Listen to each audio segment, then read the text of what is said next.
Mm-mm. Terus? Nah, habis itu kan persepsinya orang itu seringkali adalah kamu dari latihan terus langsung bisa turun gitu kan ya. Ya, Nah, maksudnya sekarang kita maksudnya. pengen jelasin nih. Jadi lu kayak misalnya gini nih, lu latihan tiap hari aja gitu kan. Tiap Ya, hari latihan. Terus habis itu mendadak ada panggilan fight, ya lu turun fight aja gitu. ya, Padahal kan ada that's not the case gitu. Lu ada satu periode di mana lu akan ngelakuin persiapan gitu ya, which is the fight camp. iya benar. Nah, sekarang kalau yang gua tahu nih, ini kalau misalnya yang gua tahu biasanya kalau fight camp itu kan biasanya berapa sih? 2 bulan, berapa lama nih? 2 bulan gitu ya kira-kira ya. Generally berapa Iya, lama? yang paling intens itu ada di timeline 4 sampai 8 bulan. 4 sampai 8 minggu, sorry, minggu. Minggu ya, minggu. Berapa? Hmm. 6 minggu. Berapa tadi? 6 minggu sampai 8 8. sampai 4 sampai 8 minggu. Berapa? 8 sampai 20. 12. 4 sampai 8. 4 sampai 8. 4 sampai 8. Sebulan, 2 bulan gitulah ya. Ya. Nah, kalau biasanya di fight camp itu 4 sampai 8 itu eh, biasanya lu generally ngapain aja tuh, Teh? Hmm. Kalau di kita di Lens MMA, sesi conditioningnya, Mm-mm. sesi conditioning, jauh hari misalnya, let's say kita ada persiapan 8 minggu deh, 8 minggu, let's say 8 minggu. 8 minggu. Ya, let's break it down 8 minggu kayak apa? 4 minggu pertama conditioningnya lebih fokus ke power. Lebih fokusnya ke power. Terus martial art lebih fokus ke hard sparring. Martial art lebih fokus ke hard sparring, lebih fokus ke uh, keadaan asli combat, impact asli combat, terus reaksi-reaksi kita selama kita sparring keras. Nah, dari 4 minggu itu. Nah, di 4 minggu terakhirnya, berarti di minggu 5 sampai 8, nah itu kita mengevaluasi semua yang terjadi di 4 minggu pertama. Ya, berarti kita lebih banyak latihannya ke teknik dan sparring udah banyak berkurang. Cuma lebih latihan drill, hal-hal yang kita lakukan salah di sparring. Nah, conditioningnya lebih ke endurance sama eksplosif. Kalau di kita.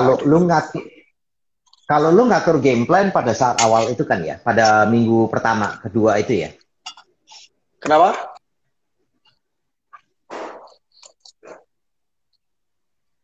Kenapa? Sorry. Lu kalau ngelihat, sorry ini agak putus-putus nih. Gini, kayak lu misalnya lu ngelihat gini nih, lu bikin game plan, lu ngelihat video lawan gitu. Itu biasanya itu di minggu pertama atau minggu keempat limanya ini? Di minggu pertama sih. Kita mencoba di minggu pertama di hard sparring, kita mencoba teman-teman latihan kita memimik itu berarti mencontoh gerakan lawan kita, tendensi-tendensi yang selalu dilakukan sama lawan-lawan kita. Nah, lu terus di sini juga. Lanjut ya. Ya, jadinya lu jadi dari awal minggu ini lu juga akan cari orang yang kira-kira postur dan gayanya mirip. Contoh nih misalnya, lawan lu adalah southpaw, lawan lu adalah orang kidal gitu kan. Lu cari siapa aja yang bisa tarung kidal gitu kan ya. Iya.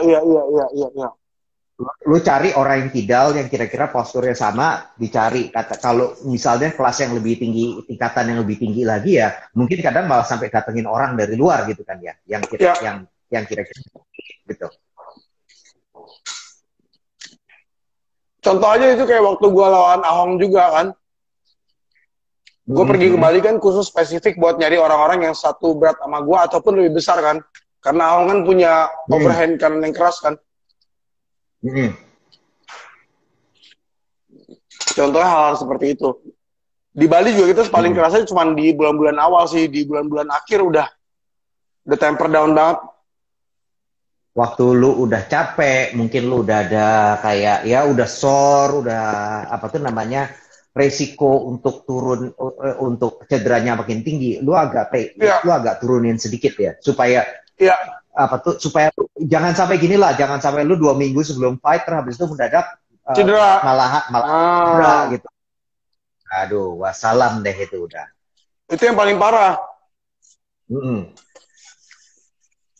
Jadi Jadi kan sekarang gue kan udah, kalau mm-mm. dihitung kan gue tinggal 2 minggu lagi nih. Berarti latihan gue minggu ini Mm-mm. minggu terakhir. Minggu depan gue tempering, gue Mm-mm. cut weight. Karena kan Mm-mm. ini satu rahasia yang gue rasa teman-teman juga perlu tahu sih. Udah terlalu lama ya Mm-mm. merahasiain itu. Cut weight itu bakal lancar kita nurunin berat pas kita puasa seminggu itu buat nurunin berat. Dilakukan olahraga yang tidak memicu heart rate tinggi. Jadi kalau kita lagi latihan, heart rate tinggi, kita harus stop. Kita harus nenangin heart rate, terus lanjut lagi latihan lagi. Heart rate-nya harus konstan, karena pembakaran lemaknya bakal terganggu. Kalau kita lagi puasa, terus kita masih latihan keras, seminggu sebelum fight, oh pas fight, itu nggak kepake semuanya. Mm. Nah, kalau kalau misalnya, jadi lu gini, lu mulai cutting weight, ini sekarang Ya. kita udah ngomong porsi latihan. Sekarang kita ngomongin porsi ininya, weight-nya, mengenai weight management-nya, diet gitu dan Ya. segala diet sama mungkin sama weight cutting-nya.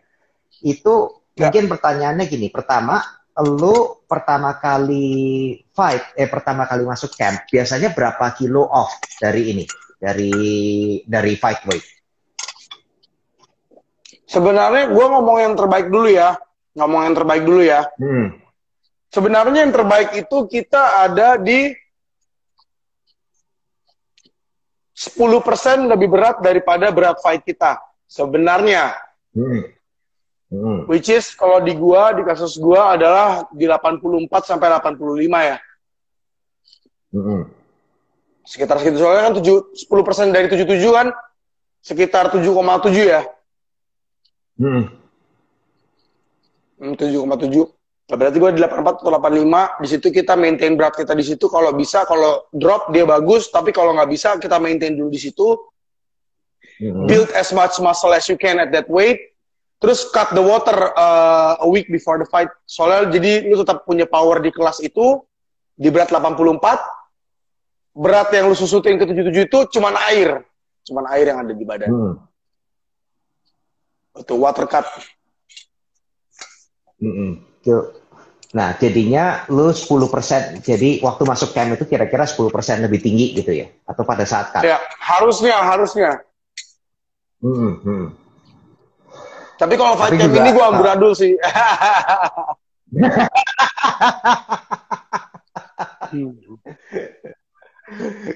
Lu tau gak sih? Rico ya? Rico yang waktu itu nge-post ngeliat si Bobby Southworth di Ultimate Fighter Season 1. Siapa? Yang nge-cut 20. Bobby Southworth itu di Ultimate Fighter 1, dia nge-cut yang nge-cut 20 pounds, 9 kilo. Oh iya, si Rico kemarin dia lihat, benar. Kau bilang, ya gue inget tuh orang itu tuh sadis banget. Dan gini, kalau ya aku lihat ya Bobby Southworth sebelum dan sesudah episode yang dia fight itu, waktu abis dia yang fight-nya itu yang dimana dia abis nge-cut terus abis itu dia maintain weight di situ, itu tuh langsung jadi tirus banget gitu.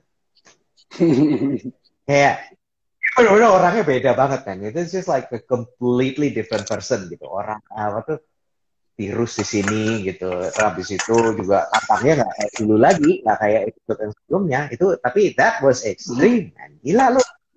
Gini,